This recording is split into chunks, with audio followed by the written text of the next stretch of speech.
In a significant shakeup within the Nigerian diaspora community, over 150 members of the Nigerians in Diaspora Organization Europe have announced the dissolution of the leadership of the Senate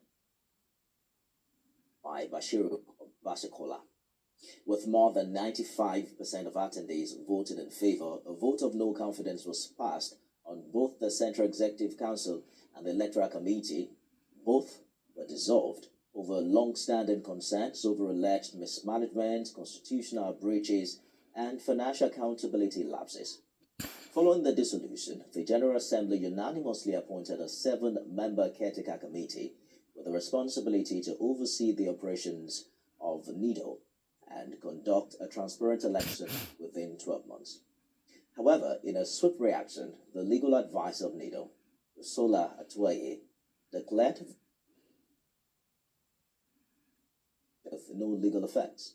Leader of the CD, Bashir Obasikola, also accused the conveners of plotting to hijack the association, adding that the CEC remains intact under his leadership.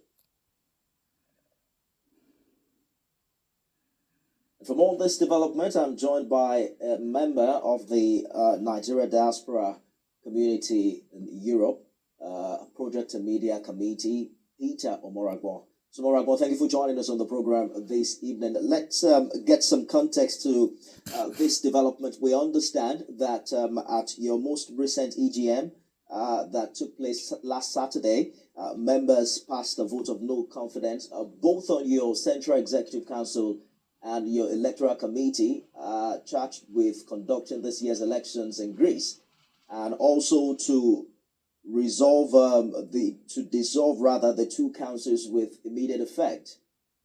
There's also, however, we're hearing that the dissolved ESCO has not accepted their sack, and there's a back and forth with this. What's really happening, and what's the legal basis for the EGM?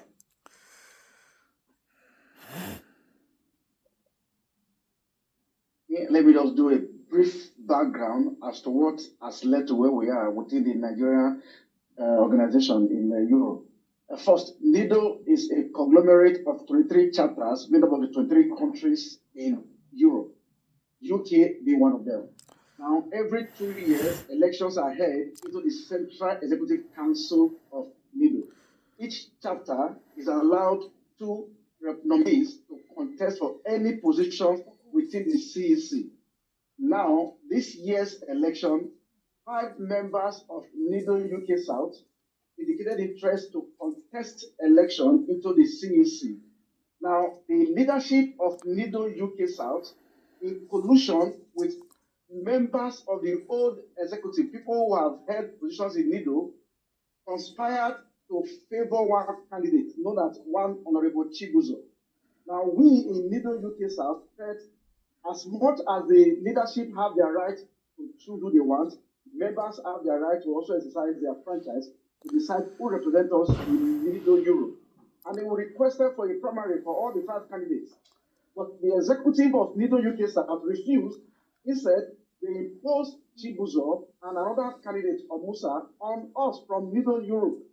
Now, the other 3 candidates were unceremoniously expelled from NIDO UK South by the leadership. Now, there was a protest to the NIDO Central. The administrative organ of NIDO Europe is the AGM, which is the highest decision-making body, the BOT, made up of all the chapter chairs, and then the Central Executive Committee. They all met without the AGM, and they now asked NIDO UK South to go and conduct primaries for the 5 candidates and bring 2 members for NIDO UK South. Refused twice. And now Article 69.1 of NIDO Europe Constitution made it very clear that it's either the chapter or the BOT, Board of Trustees, that can endorse. Seeing that the NIDO UK South was ready to obey the Constitution of NIDO Europe, the BOT met 2 weeks ago and then conducted primaries for the 5 candidates, and 2 of them were elected within the NIDO UK South. All right. Now, the group that supported the Chibuzo group, they are the group that constitutes the illegal EGM. What they did, when they saw that yes, there was no way they could promote the candidate, then they now went, they requisited for an EGM, which is all right by the Company Act of 2006 in the UK Company Act. But that Company Act is not absolute. The condition for which you can requisite an EGM is predicated on the Constitution of Europe, Article 56.2, which is very clear. And for any EGM to be called, even as a constitution, it has to be at the approval that is convenient. Now, when they wrote, the CEC wrote back to them and said, we are having an AGM a few days from now. If we are to call an EGM, it will be 2 days for the AGM.